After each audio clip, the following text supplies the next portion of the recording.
আল্লাহ রাব্বুল আলামিন বিশ্বনবীকে রেখে বলে হাবিব तमाम পৃথিবীর জন্য আপনাকে রহমতের নবী হিসাবে পৃথিবীতে পাঠাইলাম বন্ধুরে আপনার কাজ হবে মানুষের দ্বারে দ্বারে এই মেসেজ অফ ইসলাম প্রচার করবেন। উই হ্যাভ বিকাম আ মুসলিম কালেমা আপনার দায়িত্ব দিয়েছি মানুষের দ্বারে দ্বারে কালেমা প্রচার করবেন। আল্লাহ রাব্বুল আলামিন হাবিব আপনার কাজ দিয়েছি আইদুল দাল্লে কালেমা আর এই কালেমা যারা পড়বে মুসলমান হবে জীবন দিবে বাতিলের কাছে কোনো মাথা নত করবে না। আমার ভাইয়েরা আল্লাহ হাবিব হিজসেস অফ ইসলাম একমাত্র ইসলাম প্রচারের জন্য আপনাকে এই পৃথিবীতে পাঠাইলাম। The Holy Quran complete Quran life মানুষের লাইফের জন্য যে কোরআন দিয়েছে হাবিব আপনার উপর যদি এই কোরআন মেনে নেয় ওদের জীবন আমি সাকসেস করে দেব। ফালাহুম আজরুহুম ইনদা রাব্বিহি আমার পক্ষ থেকে ওদেরকে পুরস্কার দেব। জোরে বলুন সুবহানাল্লাহ।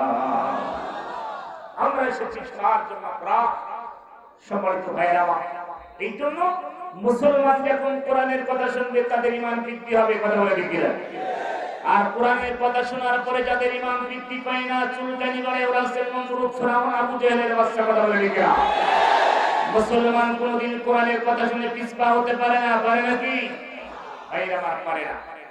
আল্লাহ রাব্বুল আলামিন বিশ্বনবীর প্রতি কোরআন নাযিল করলেন। নবী আমার কোরআন পড়লেন, কোরআন আলোচনা করলেন। হযরত ওমরের সামনে কোরআন পড়েছেন। হযরত ওমরের ঈমান বৃদ্ধি হয়ে গেল। হযরত ওমর জান্নাতি মানুষ হয়ে গেল।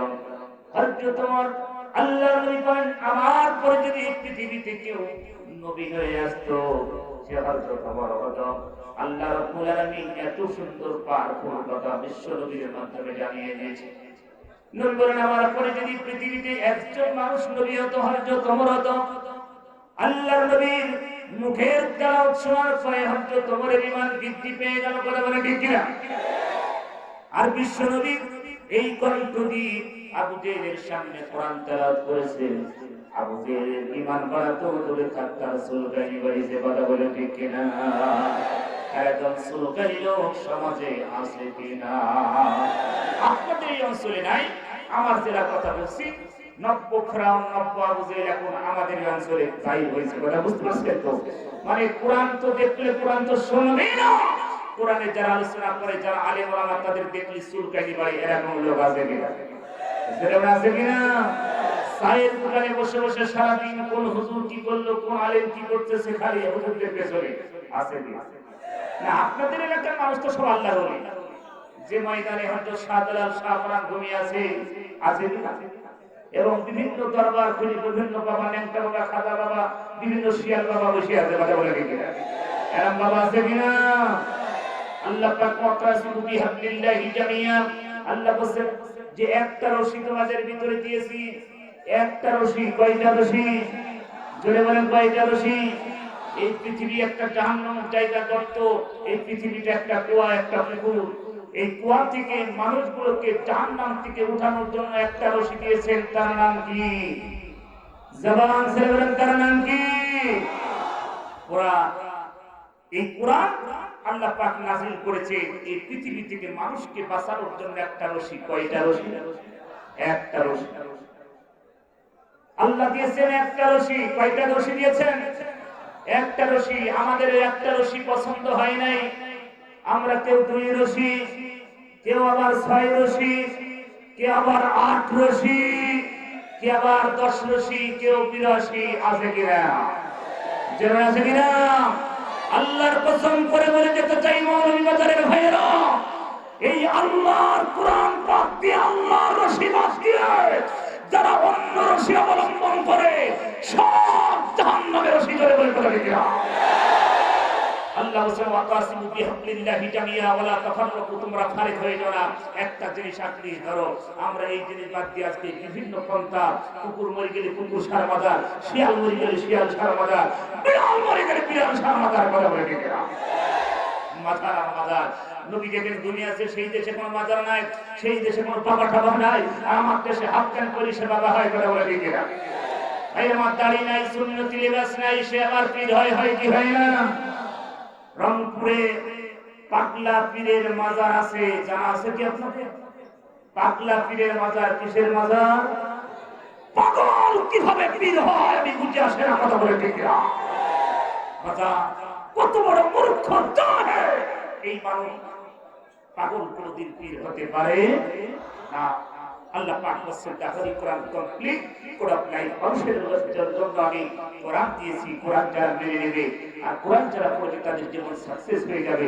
জোরে বলুন সুবহান। কি হচ্ছে ভাই, ওপের টিভিতে দিয়ে একবার চাপা দেয়, আপনারা তো আহত মারা যাবে। আপনাদের প্লিজ যারা কমিটি ভাই আপনারা একটু আপনাদের উৎসাহ করে দেন, আপনারা সরে যান ভাই, কারণ পেছন থেকে যদি চাপ দেন আপনারা যারা পিছিয়ে আছেন সব অবস্থা খারাপ হয়ে যাবে। এই জন্য শক্তভাবে যদি দাঁড়িয়ে থাকেন ইমানের মতন পয়লার মতন দাঁড়িয়ে হবে না, কিন্তু বুঝতে পারছেন তো? ইমান নিয়ে দাঁড়িয়ে থাকে পারবেন কি? যদি বাড়াতে থাকে ভাইরা আবার আপনাদের কষ্ট হচ্ছে, কষ্ট হচ্ছে। আমার সময় অল্প, তারপরও ইনশাআল্লাহ যদি সময় পাই কিছু কথা বলবো, আপনারা শুনতে রাজি আছেন কি? আছেন কি ভাইয়া? তাহলে আজকে এই ময়দান থেকে আমাদেরকে শপথ নিতে হবে, ইমানের প্রতি অটল থাকতে হবে। আমার সাবজেক্ট হচ্ছে ইমানের অগ্নি পরীক্ষা। আমার সাবজেক্টটা কি? ইমানের অগ্নি পরীক্ষা। বিড়ি খাওয়া ইমান দিয়ে জান্নাতে যাওয়া যাবে না, কথা বলে ঠিক না? বিড়ি খাওয়া ইমান দিয়ে জান্নাতে যাওয়া যাবে? বিড়ি খাওয়া পার্টি কয়জন আছেন একটু হাত তুলে দেখান। বিড়ি খাওয়া পার্টি কই? বিড়ি খাওয়া পার্টি কয়জন আছেন একটু হাত তুলে দেখা। আলহামদুলিল্লাহ, খুশি হয়ে গেলাম। মৌলভীবাজারের মানুষেরা, বড় লেখার মানুষেরা, দৌলতপুরের মানুষেরা বিড়ি খায় না। সব আল্লাহর ওলি হিসাবে আল্লাহ পাক কবুল করুন, আমিন আর আমিন। এই যে হাজার হাজার মানুষ বিড়ি খায় না, এলাকার দোকানগুলো চলে কোন কায়দায়? বলুন হুজুর আমরা কেন বিড়ি খাবো? বর্তমান এখন চা খাই শেষ করতে পারছি, বিড়ি খাওয়ার টাইম আছে? বর্তমান আমরা এখন সিগারেট খাচ্ছি। রাগ করলে বাজারে রাগ করছেন আপনারা?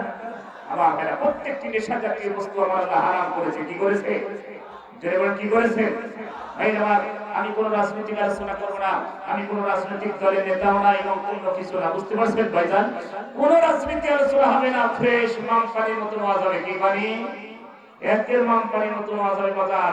রাজনৈতিক আলোচনা ঠিকই করবো না বাজার, কিন্তু কোরআনের হক কথা আমি হুজুর বলবো। আর আমি হুজুর যদি কোরআনের হক কথা না বলি, আমার মতন হুজুরের বর্ষণায় যায় হবে না, কথা বলে রেখে। আর যে আলেম কোরআনের হক কথা যে বলে সে আলেম না, সে পাকা জালেম। আল্লাহ বলেন ইন্না নাহনু নাসুল্লা যিকরা, আমি কোরআন নাযিল করেছি আমি, ওয়া ইন্না লাহু লাহাফিজুন, কোরআনের সংরক্ষণের দায়িত্ব কার? জবান ছেড়ে বলেন কার? খালি সে আল্লাহর কোরআনের কথা বলতে ভয় পাওয়া যাবে, জোরে বলেন পাওয়া যাবে? এখানে আওয়ামী লীগ আছে, বিএনপি আছে, জামাত আছে, জাসদ আছে, বাসদ আছে, চরমোরা, ফুরফুরা, আট্রসি, চার দল, চোদ্দ দল, 3 দল, সব দলের লোক এখানে আছে কিনা? আছে কিনা? আমরা এখন কোন দল না, কার দল? জবান ছেড়ে বলে কার দল? আমার ভাইরা, আল্লাহ পাক বলেন তাহলে কোরআন কমপ্লিট করা লাইফ, মানুষের লাইফের জন্য কোরআন দিয়েছে। আল্লাহ বলেন ফালাহুম আজরুহুম ইনদা রাব্বিহিম, আমার পক্ষ থেকে যদি ওরা মেনে নিতে পারে আমি আল্লাহ ওদের জন্য পুরস্কার দেব। জোরে বলুন সুবহান। আমার ভাইরা, আপনাদের কষ্ট হচ্ছে? জিকির করুন লা ইলাহা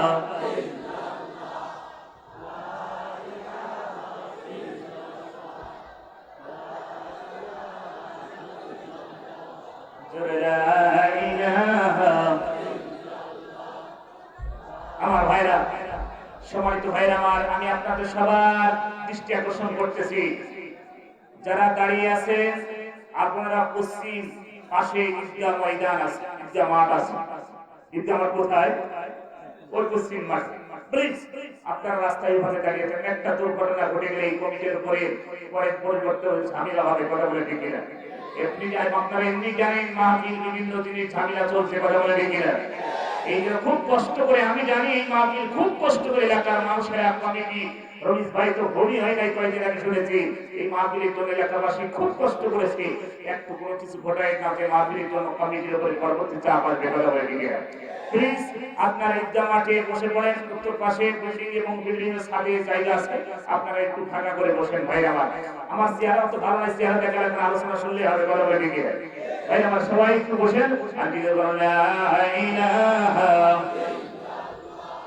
আমার একটি স্বপ্ন পূরণ করো ও দয়াময় তোমার পথে চলতে গিয়ে না পাই যেন ভাই আমি তোমার গান গাইতে গিয়ে মরণ যেন হয় যেন মারহাবা আমি অটল যেন থাকতে পারি আল কোরআনের সাথে যদিও সাহস দিও দিন কায়েমের পথে আমায় যদিও সাহস দিও ওগো দয়াময় তোমার পথে চলতে গিয়ে না পাই যেন ভয় আমি তোমার গান গাইতে গিয়ে মরণ যেন হয় আমার হাওয়া আমার ভাইরা তাহলে আজকে কোরআনের মাহফিল থেকে শপথ নিতে হবে ঈমান আনতে হবে কার প্রতি আমার সাবজেক্ট আছে ঈমান আনার পদ্ধতি ঈমান আনতে হবে ভাইরা আমার আল্লাহর প্রতি সম্মানিত ভাইরা আপনার কথা বললে তো ঝামেলা হবে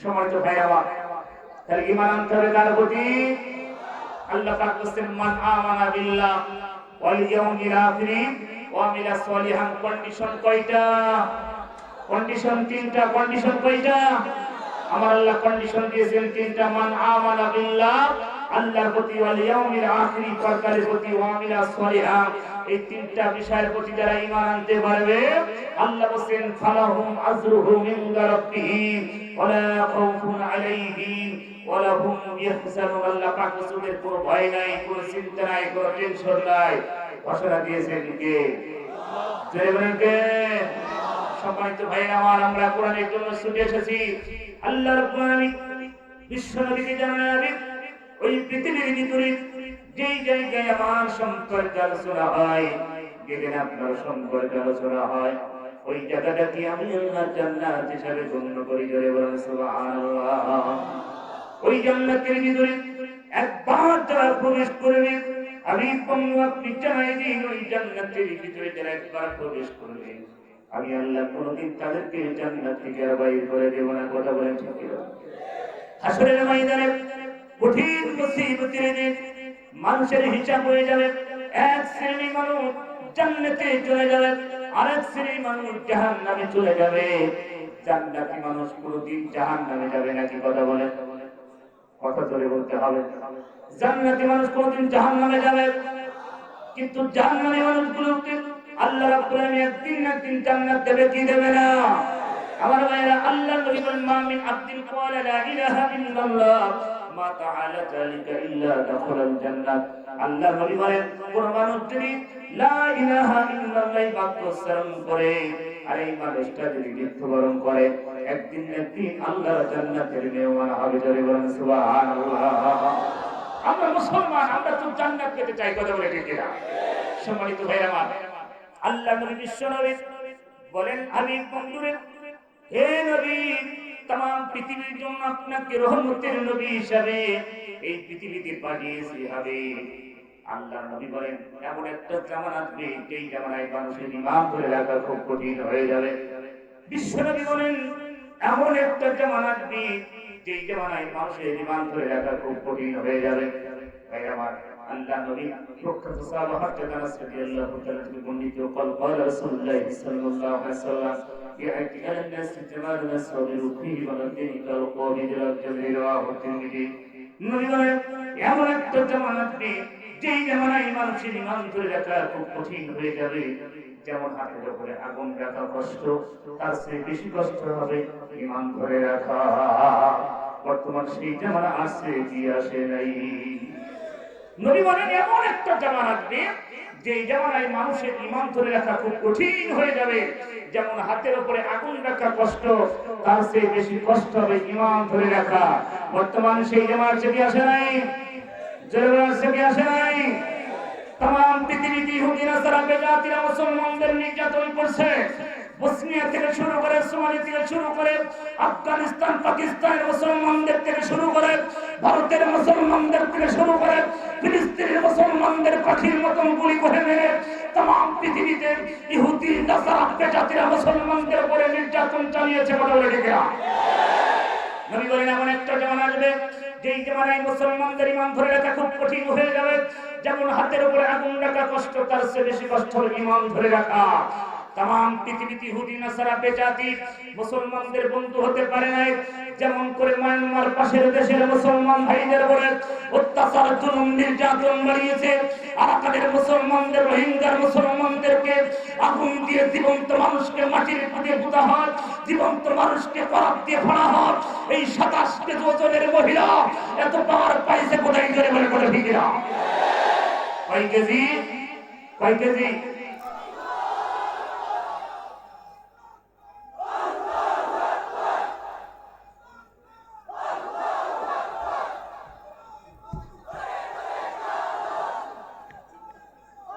আমার ভাইরা, সবাই তো ভাইরা আমার, 27 কেজি ওজনের মহিলার এত পাওয়ার পাইছে কোথায়? আমরা উৎস দেখতে পাই জোরে বলে কোথায় কিনা? চীন জাপানের বন্ধু, জাপান ভাইরা আমার চীনের বন্ধু, চীন রাশিয়ার বন্ধু, রাশিয়া আমেরিকার বন্ধু, আমেরিকা ভারতের বন্ধু, ভারত মায়ানমারের বন্ধু। আমাদের বন্ধু কে? জবান ছেড়ে বলেন কে? মুমিনদের বন্ধু একমাত্র আল্লাহ। জোরে বলে কথা ঠিক না? অমুসলিম কখনো মুমিনের বন্ধু হয় না। কে বলছে? কে বলছে? আল্লাহ বলছে হাবিব অমুসলিম কখনো মুমিনের বন্ধু হতে পারে না। আর আমরা বলছি তোরা আমাদের বন্ধু। জোরে বলে কথা ঠিক না? নির্বিচারে আমার মুসলমান ভাইদেরকে জবাই করতেছে। আমার ভাইয়েরা, আমি একটা কথা মাঝে মাঝে বলি, এই জন্য অমুসলিম কখনো মুসলমানদের বন্ধু হতে পারে না। এই 27 কেজি ওজনের মহিলার এত পাওয়ার পাইছে কোথায় কথা বলে ঠিক না? বাংলাদেশের 16 কোটি মানুষ, 14 কোটি মানুষ যদি মায়ানমারের দিকে আমরা প্রসাব করে দিতাম, সংসুচি বন্যার সাথে ভেসে যেত, পৃথিবীর মধ্যে থেকে মুছে যেত। কথা ঠিক না? মুসলমান ভাইরা, কিন্তু আমরা বয়লার মুরগির মতন ঈমান নিয়ে আজকে ঘরের ভিতরে বসে আছি। কথা বলেছি কিনা? এই বয়লার মুরগির মতন ঈমান নিয়ে জান্নাতে যাওয়া যাবে? জোরে বলেন যাবে? আমার ভাইরা, আমরা হইছি কেমন ধরনের মুসলমান? বলছে লা ইলাহা ইল্লাল্লাহ, যা হচ্ছে যাই হোক, কিছু বলবো না। আল্লাহ বলছে তোর মতন ফার্স্ট ক্লাস চিটারের দোয়া কবুল করলাম না, করলাম না। জোরে বলেন কিনা? আমার ভাইরা, তাহলে ঈমান আনতে হবে কার প্রতি? জোরে বলেন কার প্রতি? সম্মানিত ভাইরা আমার, ঈমান আনতে হবে আল্লাহর প্রতি। এই জন্য আমি আপনাদেরকে বলতেছি, আল্লাহ বলছে হাবিব ওরা যদি ঈমান আনে আমার প্রতি, পরকালের প্রতি। সম্মানিত ভাইরা আমার, আমি আপনাদেরকে বলছি, অনেক মানুষ মসজিদের কোনায় বসে তাসবিহ দানা টেনে সুবহানাল্লাহ সুবহানাল্লাহ। আল্লাহ বলছে তোর মতন সিটারের দোয়া কবুল করলাম না। কথা বলে কি কিনা? अल्लामा खर्शिम बोले सर के दिल निकल रही, कैसा है मुसलमान का बदनसीब, शहादत की तमन्ना भूल गई, तस्बीह के दाम में जन्नत ढूंढ रही। अल्लामा खर्शिम बोले मुसलमान रसूल सिंहेर जाति, किसेर जाति? मुसलमान किसेर जाति? সিংহের জাতি। আর ওই ইহুদি নাসারা বেজাতি ছিল বিড়ালের জাতি। ওরা হইছে সিংহ, মুসলমান হইছে বিড়াল। কথা বলে ঠিক না? সিংহের মাথার উপরে বিড়াল খেলা করে, আর মুসলমানরা জিহাদের তামান্না, শাহাদাতের তামান্না ভুলে গিয়ে মসজিদের কোনায় বসে তাসবিহ দানা নিয়ে টেকতেছে। কথা বলে ঠিক না? তাসবিহ দানার জান্নাত, ভাইরা আমার, দানার ভিতরে জান্নাত নাই, জান্নাত আছে তরবারির তলদেশে। ধরে কথা ঠিক না? আমার ভাইয়েরা, এই জন্য আমি আপনাদেরকে বলি, ঘরের ভিতরে চোর ঢুকেছে। কি ঢুকেছে? ঘরের ভিতরে চোর ঢুকেছে। কি ঢুকেছে? চোর ঢুকছে। স্ত্রী বলছে গো, ও গো বলতো বাপ, ঘরের ভিতরে চোর ঢুকেছে, তুমি কিছু বলো। কয় এই সকিনা চুপ থাক, আমি তো আছি, আমি তো দেখছি, তুই চুপ থাক। কথা কি বুঝতে পারছেন? স্ত্রী যখন বলছে গো, ঘরের ভিতর থেকে সব নিচ্ছে, সোনার গহনা মাছ আছে সব নিচ্ছে, সুকেশ আলমারির ভিতর থেকে সব নিয়ে যাচ্ছে, তুমি কিছু বলো।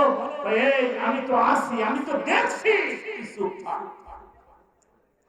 চোর যখন সব কিছু নিয়ে ডাইনিং টেবিলে এক গ্লাস দুধ ছিল, দুধটা খেয়ে মুখ মুছতে মুছতে চোর যখন বাইরে হয়ে চলে গেল, স্ত্রী বলছে গো, তুমি তো কিছু বললে না, চোর তো চলে গেল। এখন ওই বল্টু সাহেব ঝাড়ামারি কি করছে, সকিনারে চেষ্টাকে আমি কম করলাম। ওকে চেষ্টা করেছে, ওকে চেষ্টা করেছে। तमाम পৃথিবীর মুসলমানরা ঘরের কোনায় বসে তাসবিহ দানা নিয়ে বলছে চেষ্টাকে আমরা কম করছে, আর মুসলমানদের প্রথম কেবলা ইহুদিদের দখল হয়ে যায়। জোরে বলেন কথা ঠিক না?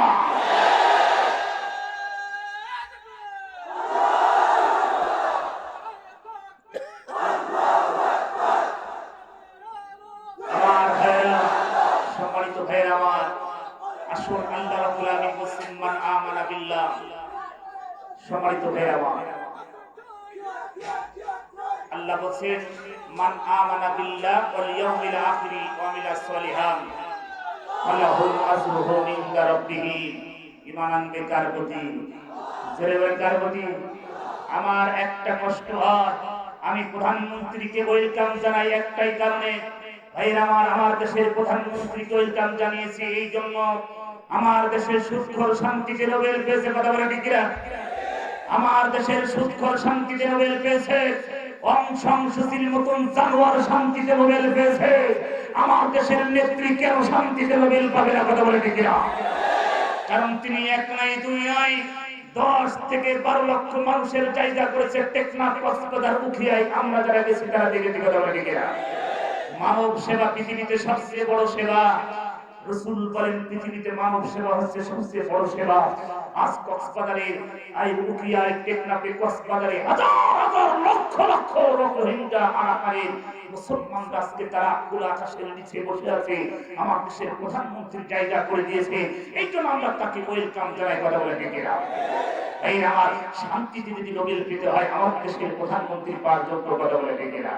এই আমার কারণ যে দেশের মুসলমান 16 কোটি মুসলমান, 14 কোটি মুসলমান এখন ফজরের আযান হলে ঠিক মতন ভাইরা আমার মসজিদে দিতে চায় না।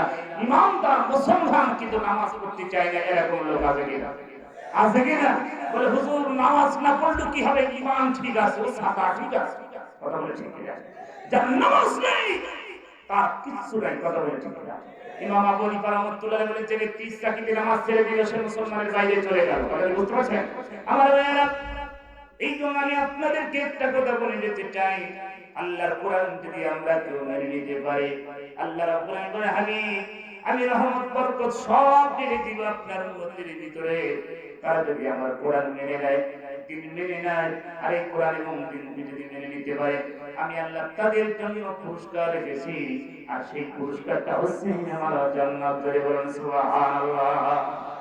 আমার ভাইয়েরা, আমি আপনাদেরকে অল্প সময়ের ভিতরে আমি আপনাদের কাছ থেকে বিদায় নিতে চাচ্ছি। বলেন আল্লাহর কোরআন আছে যেখানে আমরা আছি, জোরে বলেন কোরআন আছে যেখানে আমরা আছি, সেখানে কোরআন নাই যেখানে আমরা নাই, সেখানে মুসলমান ভাইরা, ও বড় লেখারা ভাইরা, আল্লাহর কোরআন যদি আমরা মেনে নিতে পারি আর এই কোরআন অনুযায়ী যদি জীবন যাপন চালাতে পারি, আল্লাহ বলে কোনো ভয় নাই, কোনো চিন্তা নাই, কোনো টেনশন নাই। আল্লাহ রাব্বুল পবিত্র কোরআনুল কারীম সূরা বাইয়িনাতের 7 নম্বর আয়াতের ভিতরে আল্লাহ পাক ঘোষণা করেন ইন্নাল্লাযীনা আমানু ওয়া আমিলুস সালিহাতি উলাইকা হুম খায়রুল বারিয়া। নিশ্চয় যারা ঈমান আনবে, আল্লাহর প্রতি ভালো কাজ করবে, উলাইকা হুম খায়রুল বারিয়া, ওরা হবে পৃথিবীর ভিতরে শ্রেষ্ঠ। জোরে বলেন সুবহানাল্লাহ। আমরা পৃথিবীর ভিতরে শ্রেষ্ঠ জাতি। কথা বলে কে ঘোষণা দিয়েছে? কে? আমার ভাইরা, যে কোরআনের জন্য আমরা এসেছি, এই কোরআনকে যদি আপনি প্রশ্ন করেন, কোরআন তোমার বাড়ি কই, কিসের জন্য কোরআন তুমি পৃথিবীতে আসলে, কোরআন তুমি কি কারণে পৃথিবীতে এসেছো, তোমার লক্ষ্য কি, তোমার উদ্দেশ্য কি, কোরআন এমন একটা ঝামেলা মার্কা পৃথিবীতে কেন আসলে, যেই পৃথিবীতে মারামারি, লুটপাট, সন্ত্রাস, চাঁদাবাজি, দুর্নীতি, যেই পৃথিবীতে রাতের অন্ধকারে মানুষকে গুম খুন করা হয়, ও কোরআন তুমি সেই পৃথিবীতে কেন আসলে, কি কারণে কোরআন তুমি এসেছো? তোমার বাড়ি লাউহে মাহফুজ, ওখানে সংরক্ষিত এলাকা, কোনো ঝামেলা নাই, মারামারি নাই, লুটপাট নাই, সন্ত্রাসী নাই, ইফতিজিং নাই। ও কোরআন তুমি সেই দেশ থেকে এমন একটা পৃথিবীতে আসলে কারণ কি, তোমার লক্ষ্য কি, তোমার উদ্দেশ্য কি? কোরআন তুমি দিতে নিছিলে লাউহে মাহফুজ সংরক্ষিত এলাকা, ওখানে মারামারি নাই, লুটপাট নাই, সন্ত্রাসী নাই, অন্যায় ভাবে মানুষকে ফাঁসির মঞ্চে ঝোলানো হয় না। ও কোরআন তুমি সেই জায়গা থেকে এমন একটা পৃথিবীতে আসলে কারণ কি, তোমার লক্ষ্য কি, একটু উদ্দেশ্য তোমার বলবে। আল্লাহ কোরআন সঙ্গে সঙ্গে জবাব দিতে পারবে কি পারবে না? জোরে বলেন পারবে কি পারবে না? আল্লাহ রাব্বুল আলামিন পবিত্র কোরআনুল কারীম 14 নম্বর সূরা সূরা ইসরাঈলের প্রথম আল্লাহ পাক বলেন আলিফ লাম রা কিতাবুন আনসালনাহু ইলাইকা লিতুখরিজান নাস মিনাজ যুলুমাতি ইলান নূর। আল্লাহ পাক এই কোরআন নাযিল করার কারণ একটাই, অন্ধকারের মানুষগুলোকে আলোর পথে বের করার জন্য আমি কোরআন নাযিল করেছি। তাই এখন অন্ধকার থেকে আলোর পথে বের করার জন্য আল্লাহ কোরআন নাযিল করলেন। আমার মুসলমান ভাইয়েরা, ও বড় নেতার ভাইয়েরা, আমি আপনাদেরকে একটা কথা বলে দিতে চাই। আল্লাহ বলেন অন্ধকারের মানুষগুলোকে আলোর পথে বের করার জন্য আমি কোরআন নাযিল করেছি। এখন অন্ধকার মানে কোন অন্ধকার বোঝাচ্ছেন? ভাই মুফাসসির ইকরামের তাফসীরে তাবারী, তাফসীরে জালালাইন, তাফসীরে মারিফুল কোরআন, তাফসীর ইবনে কাসির, তাফসীরে তাফসীরুল কোরআনের ভিতরে মুফাসসির ইকরামরা সব একমত। বিশ্ববিদ্যালয়ের কেন্দ্রীয় লাইব্রেরিতে বসে বসে দেখেছি বাজার মুফাসসির ইকরামরা সব একমত। রাতের অন্ধকার মানে আল্লাহ কি বোঝাচ্ছেন? ভাইয়ের আমার, রাতের অন্ধকার সম্পর্কে মুফাসসির ইকরামরা কি বোঝাচ্ছেন? ভাইয়ের আমার, আল্লাহ রাব্বুল আলামিন দেয়া পথ, কোরআনের পথ, রাসূলের পথ, ইসলামের পথ বাদ দিয়ে যারা অন্য পথ অবলম্বন করবে, ওটা হচ্ছে আমার আল্লাহর কাছে অন্ধকারের পথ। কথা বলে ঠিক কি? আমার ভাই, ওই অন্ধকারের পথ থেকে আমার আল্লাহ আলোর পথে বের করার জন্য কোরআন নাযিল করলেন। জোরে বলেন কথা ঠিক কিনা? আল্লাহ রাব্বুল আলামিন কোরআন যখন আপনি প্রচার করবেন, কাফের যারা হবে ওরা কোরআন শুনবে না, শুনতে ওরা যাবে না, কোরআনের আলোচনা যেতে হবে, ওরা কোনটা হট্টগোল মারামারি বাড়াই দেবে। তারপর আপনার কাজ আপনি করবেন। জোরে বলেন সুবহানাল্লাহ। আমার ভাইয়েরা, তাহলে আল্লাহ কোরআন আছে যেখানে আমরা আছি। আমার ভাই, একটা কথা আমি আপনাদেরকে বলে যেতে চাই, ইমান যদি আল্লাহর পথে আনতে পারি আর কোরআনকে যদি মেইনটেইন করে নিতে পারি, ভাই আমার কোরআন এই পৃথিবীর এই যে জান্নাত হয়ে যাবে। সম্মানিত ভাইয়েরা আমার, জান্নাত বানাবেন কে? জয় বলেন কে? আমার ভাইয়েরা, এই জন্য আমরা জান্নাত চাই কি চাই না? মালিক তুমি জান্নাতে তোমার পাশে একটি ঘর বানিয়ে দিও, একটি ঘর বানিয়ে দিও। মারহাবা, আর মারহাবা। মালিকের পাশে ঘর চাই কি চাই না? আমরা মালিকের পাশে ঘর চাই কি চাই না? কারণ সেই মালিকের পাশে থাকার জন্য আজকে আমাদের এই ময়দান ধরে কথা লিখিয়া। আমার ভাইয়েরা, একটা কথা বলি, মাদ্রাসায় পড়ালে সন্তান আলেম হবে, হাফেজ হবে, বিজ্ঞ আলেম হবে। আমাদের সমাজে অনেক মানুষ বলে হুজুর মাদ্রাসার পড়া হলে ওরা কিছু জানে। আমি বলি ভাই, ওই মানুষদেরকে আমি বলি মাদ্রাসার পড়ায় যারা পড়া শিক্ষিত, তাদের যোগ্যতা হচ্ছে দুইটা। কয়টা? জোরে বলেন কয়টা? আমরা ডান দিক থেকে লিখতে পারি, আমরা বাম দিক থেকে লিখতে পারি। কথা বলে ঠিক না? আমরা ইংলিশ পারি, ইতিহাস পারি, ভূগোল পারি, ম্যাথ পারি, কেমিস্ট্রি, ফিজিক্স, বায়োলজি পারি। আমার একদম থেকে শুরু করে অর্থনীতি থেকে শুরু করে এগুলো সব পড়া আছে। কথা বলে ঠিক না? বাজার আমাদেরকে কুমা মনে করে না, ঘোড়া ঘাস খাই লেখাপড়া করে নি। কথা বলে ঠিক না? যারা বলে মাদ্রাসার শিক্ষা বা শিক্ষা হলো না কিছু জানে, আমি ওই মানুষদেরকে বলেছিলাম, আমি ঝিনাইদহ হাই স্কুলের প্রধান শিক্ষককে বলেছিলাম, ওই শিক্ষক বলেছিলাম মাদ্রাসার পড়া কাজে পড়া ওরা কিছু জানে না। আমি চ্যালেঞ্জ করে বলেছিলাম, আপনাকে অপমান করার জন্য, লাঞ্ছিত করার জন্য বলি নাই। আপনার সামনে একটা আরবি ক্যাসেট তুলে দেওয়া হবে, আমার সামনে একটা ইংলিশ পত্রিকা দিয়ে দেবে, পড়ে যদি নিজে দিতে না পারি, অর্থ যদি না করে দিতে পারে, জীবনে মঞ্চের কথা বলবো না। আর আপনার সামনে যদি একটা আরবি ক্যাসেট তুলে দেওয়া হয়, ওর 14 গোষ্ঠীর ডাইরেক্টলি মারা যাবে, অর্থ করার ক্ষমতা হবে না। কথা বলে ঠিক না? আমার ভাইরা, মাদ্রাসার শিক্ষাকে অবহেলা করার প্রয়োজন নাই। আল্লাহ তাহলে কোরআন কমপ্লিট করা প্রায় মানুষের লাইফের জন্য আল্লাহ কোরআন দিয়েছে। কোরআনকে যারা বানচাল করতে চায় ওরা হচ্ছে ফিরাউনের বংশধর। কথা বলে ঠিক না? কারণ জাতির শ্রেষ্ঠ শিক্ষা হচ্ছে কোরআন। কথা বলে ঠিক না? তাই সেই কোরআনের ফ্যাক্টরি এখানে মাদ্রাসা। আপনার সন্তান আর ভাবে সন্তান রেখে যান। ভাই আমার কবরের পাশে যে দোয়া করবে, কবরের আযাব মাফ হয়ে যাবে। ধরে বলে সুবহানাল্লাহ। ওয়াজ বাজান ছিল কিন্তু সময়ের কারণে আমি দিতে পারছি না।